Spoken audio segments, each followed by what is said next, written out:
అమ్మ ఇప్పుడు కాళికా మాత దేవిని పూజించాలి అని చాలా మంది ఇష్టపడతారు. గుడికి వెళ్ళినప్పుడు పూజిస్తారు. కాకపోతే ఇంట్లో విగ్రహం పెట్టుకోవచ్చా అనే డౌట్స్ అయితే చాలా మందికి ఉంటుంది.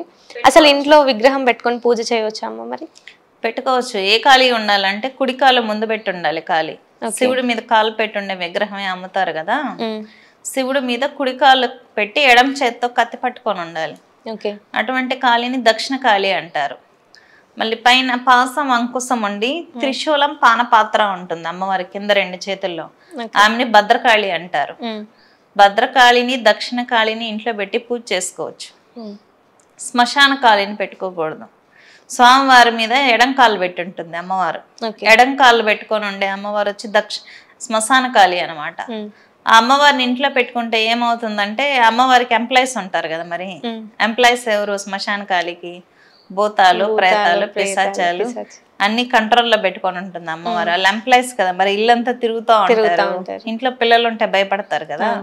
కాబట్టి ఏంటంటే శ్మశాన కాళిని పెట్టుకోకూడదు. దక్షిణ కాళి అనుకోండి సాత్విక రూపాలే, మంచే చేస్తాయి. భద్రకాళి మంచే చేస్తుంది. భద్ర అంటే మంచిని కాపాడే దేవత.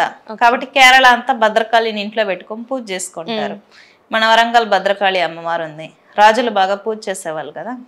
శ్మశాన కాళిని పెట్టుకోకూడదు. ఉపాసకులు అనుకోండి మేము మేనేజ్ చేస్తాం, మరి శ్మశాన కాళి ఎంప్లాయీస్ని అందరినీ మేము బేర్ చేయగలం అనుకున్నప్పుడు పెట్టుకోవచ్చు. ఓకే.